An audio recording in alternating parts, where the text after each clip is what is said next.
Someone once said that hell is other people. Wrong. Other people are much worse than that. Miss Smith's Year 9 class stared at me. Miss Smith stood at the back, next to her classroom assistant, a small smile on her face.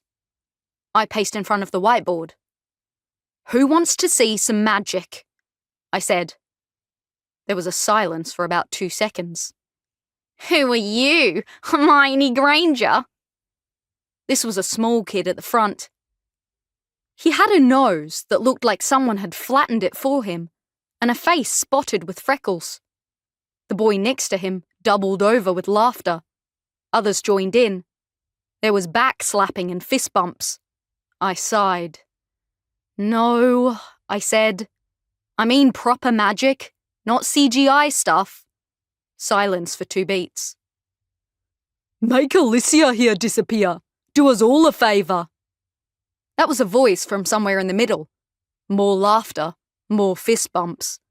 Alicia gave everyone the finger. I tried to get back on track.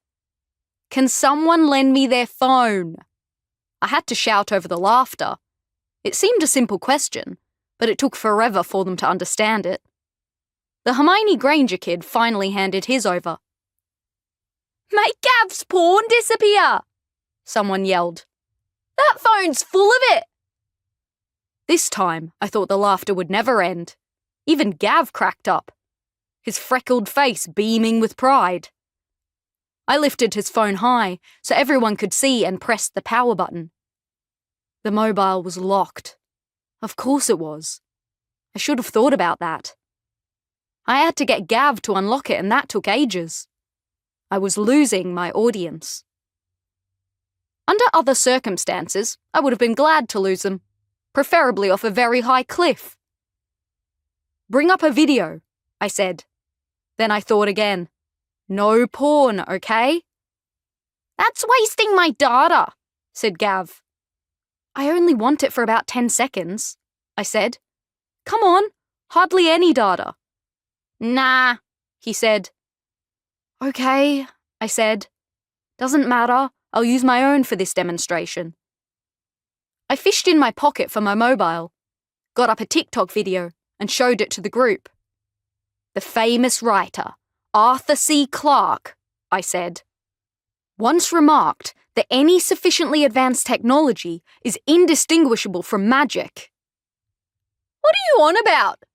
Another random voice. "Imagine," I said, though I had to raise my voice, "that I could show this video to someone 50, 100, or 200 years ago. They'd think it was magic because they wouldn't understand the technology. So what is natural for us would be supernatural to them. See what I mean?" The group went silent as they mulled this over. "But you couldn't show it to them." Was that Alicia? I wasn't sure. "They didn't have phones back then?" "I know," I said. "That's the point I'm making. I'm asking you to imagine. It's a thought experiment." "It's stupid, is what it is." I sighed again. "And even if you could," someone else chipped in, "you couldn't show them videos because they wouldn't exist either." Now it was a babble of voices. "Yeah." "There wouldn't even be a way to charge the phone, would there?" "Nah, they had electricity back then, you dickhead." "Well, I think they did." "Yeah, but they didn't have chargers to fit phones." "That's right, because phones hadn't been discovered."